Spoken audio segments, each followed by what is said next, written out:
Peace and much love. This is Caddy1 with GodBlessHipHop.com. I just saw a video that asked the question, when did you choose to be straight? And a lot of people on the video couldn't answer it. It's got about 3 million views on it. It's very misleading because it's a confusing question. But let me just say this. I chose to be straight when I started to explore my sexuality. Wait, so you claim you actively chose to like people of the opposite sex exclusively? Then why not just choose to be celibate and be attracted to no sexes at all, thus removing the sin of lust from your heart and improving your position with God? If being Christian is to be Christ-like, this should surely be your goal. I'm just curious is all. Now, at whatever age that is for whoever you are, it's, different ages. You can't say you were born looking for sex. Okay, there's no babies in the world who are sexually attracted to women or men. They have no knowledge about that because their head is pure, their brain is pure. They don't think about sex like you think about sex. Right. Dude, you're 32 years of age. I do not want to have to explain the facts of life and puberty to someone who finished going through that a decade ago. I know Christian sex education is fucked by all accounts, pardon the pun, but damn! And you claim to be a teacher on your Facebook page. What's even scarier is that this guy has 12,061 subscribers. I only come up to 12,047 as I make this video. This guy has more subscribers than me, and he doesn't even grasp puberty. It's only when they grow up and they see all these sex on TV and movies and even cartoons and kids shows, all that stuff, is when they start to say, hey, I feel this tingle, I feel this sex tingle. That's not how puberty works, and if it did work that way, none of us would be here today, as mass media has not existed since the dawn of humankind. You see, the way things actually work is when an individual reaches a certain stage in life, their hormones begin to change, which affects both the physical and the psychological aspects of them. In most cases, there are human asexuals who defy this rule of thumb. This will come with the physical attraction to another individual, or individuals I should say. This can be men, women, third category or gender queers, and a person can even hold attraction to more than one category, and in some instances, such as myself, all categories. Now, there can be a hypersexualization through media, leading to unrealistic expectations of varying aspects of sex. It can be rather fun to ask 14 to 16-year-olds how much they ejaculate and see them give ridiculously large amounts which they have seen in pornographic material, which, yes, they do access at some point or another. Let's just be realistic. However, the problem isn't teaching about sex, but how we teach it. This is proven by the fact that abstinence-only sex ed, as well as no sex ed, simply does not work. And I'll link a couple of studies down below, as well as a central hub on the matter at Advocates for Youth. What is key is that comprehensive sex education not only protects teens who start having sex early on, but actually delays initiation age, aka the age where people begin to have sex in many cases. So a healthy exposure to discussion on sexual matters helps teens develop a healthy attitude to sex as they develop biological urges which do not come from mass media and do not corrupt their minds. So anyway, that's when you choose who you decide to be attracted to. It's not something you grow up and... So when you began to go through puberty, you actually went, you know what, I want to bang girls and bang girls exclusively. I really don't believe you. What I think you are displaying here is that you do not understand the concept of a delayed process. Whilst sexually undeveloped, of course LGBT+ children will not be attracted to their same gender, just like the heterosexual children will not be attracted to the opposite gender. That does not mean that they had any more choice when the fact changed and they became more sexually developed. That is ludicrous. because advertisements are made to be attractive. When you see a man on a magazine, as a kid, I remember seeing men on magazines, and you know what I mean? They make them sexually appealing. I'm not saying I was sexually attracted to them as a kid. I'm just saying when a kid sees that stuff, their brain reacts to it. That's exactly what the advertisements do to you. They have advertisements of sexy people. Someone can say a person looks attractive without stating that they are sexually attracted to a person. A straight guy can tell another guy just how attractive he actually is. The same with a straight woman. Whether or not you can say, yeah, they look pretty good, does not then translate, yeah, I'd date that and then have sex with that. The two are not the same. Also, how is it a choice if it's all down to media? Now, when, say, feminism discusses social pressure, they understand that pressure is not 100% deterministic. That's why whilst women are pushed out of certain occupational fields, there are those women who are still heavily determined to wade through all the social stigma and take that job. The same goes for men in such fields as nursing.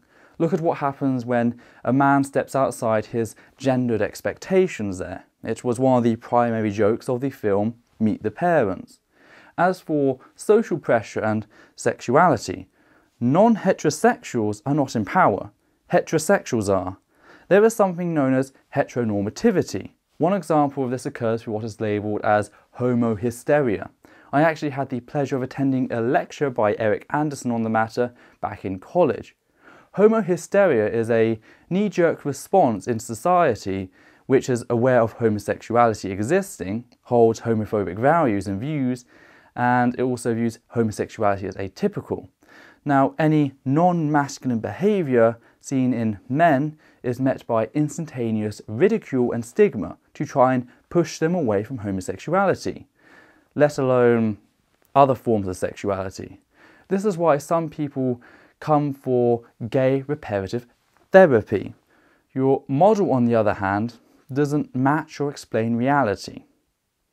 They've been using sex for years, for generations. I mean, it's like the oldest trade, like prostitution. It's, you know what I mean? Like one of the first jobs in the world, you know? Was this before or after the invention of mass marketing? I'm getting the sense that your idea of an ancient civilization looks a lot like Las Vegas, which I'm sorry to report was not the case. Meanwhile, homosexuality actually existed in these cultures which lacked said media. Take South America, for example. When the Spanish arrived, they were so shocked by the acceptance of sodomy that they enacted the usual penalties of hanging, burning them, and being torn apart by dogs. Do tell me what mass media the native South Americans had. I really would be interested in knowing that. So, sex, it's sellable, and as a kid and as children, watching, you know, metrosexual kids on TV, like shows like Glee and High School Musical, you know what I mean? When you're at that age, you start exploring your sexuality, and you choose which way you're going to go, because now there's avenues. Now you have routes. You see, there's the gay crowd, there's the straight crowd. You don't know which one you are. Let's just try this one, or let's try that one. You know what I mean? Maybe girls put you down and guys didn't, you know? Maybe, you know, you never know. You never know what causes that. But no one is born gay. No one is born looking for sex. You can't say, I was born gay. There is no gay gene. There isn't. There's theories, but there's no scientific proof. Wow, you named one show, Glee, and another popular movie series which starts with a heterosexual romance. That's your argument. Meanwhile, back in reality, science can display that genetics does play a part in deciding your sexuality. How do we know? Twin studies. We do studies into monozygotic twins, aka genetically identical twins in shared households, and adoptive households, i.e. where the two have been separated at birth, as well as compare them to dizygotic twins, aka non-identical twins. One study found that genetics accounted for 39% of a cis man's sexuality and 19% for a cis woman's sexuality. 61% of the difference in cis men came down to unique environmental factors, 0% being down to shared environmental factors, aka basic socialization, such as what they both receive through the media. Cis women were slightly different, 64 to 66 being explained by unique environmental factors, and 16 to 17% being down to shared environment. There is some difference there. However, all of this is pretty irrelevant to your claim that it is a choice, as nowhere is that displayed. What we do know, however, is that attempts to get a person to change or alter their sexuality by choice does not work. People cannot choose their attractions, and any attempts at this are destructive to the individual to the point of inhumane. And both the British and the US Psychiatry Associations stands in full opposition of what you claim. And this is what I'm saying. This is my reply to that video that I just saw. It's an honest reply, you know. I chose to be straight when I started to explore my sexuality. I could have gone any route. And that's truth. That's the honest truth. So, in a society that attempts to strip LGBT+ individuals of their very rights on the basis of who they are attracted to, you think that these people chose that. You think that in history, LGBT+ individuals chose to be put to death, to be arrested, to be hormonally castrated. Not only do you stand on the wrong side of both science and history, but you act with complete lack of empathy for your fellow humankind. And thankfully Jesus is my Savior, and I know the truth, and I've seen the realm of heaven, and I've seen the realm of hell. And I choose heaven. I choose heaven. You know what I mean? And that's not to say all gay people are going to hell, because I have gay people who go to my church. So big respect to gay people who want to learn and know Christ. You know what I mean? Big respect to those people. You know, you are right. You are doing right. No matter what anybody tells you, no matter how they make you feel, you are right. And I'm sorry that they don't welcome you at church. At my church, you're welcome. Water of Life in Fontana. You know what I mean? And that's not a plug-in or nothing. I'm just being honest with you, straight up. You know, I started to explore my sexuality, and I decided to be straight. No one chooses to be. No one is born gay. No one is born straight. We are wired to be straight. Understand that. We are wired to mate and multiply. Okay? That's just the way the nature of things are supposed to go. And with that, you just contradicted your entire bloody argument. Well done. You have just backpedaled so hard, it's not even funny. You can't say that one sexuality is innate and the other is not. Both have a genetic basis as well as some environmental factors. Such factors include hormones, chemical intake, early development, differences in nutrients whilst in the womb, and so on. And that's my 2 cents on it. And I'm sorry if I offend you. If you are homosexual and you do think that you were born gay, I'm sorry, but psychologically, your environment shapes who you are. Period. No, it's a multi-dimensional aspect of a person's identity, which does have some basis in genetic predisposition, but also other deterministic factors. Again, science states rather bluntly that sexual attraction cannot be changed, and anyone who states so otherwise is lying. Sexual conduct can be suppressed just like any other form of celibacy. But that leads to other complications, as the Catholic Church has shown us time and time again. The science says you are wrong, history agrees, and all you have displayed here is that you lack any ability to think beyond an ad hoc level. So yeah, maybe pick up a damn science textbook sometime.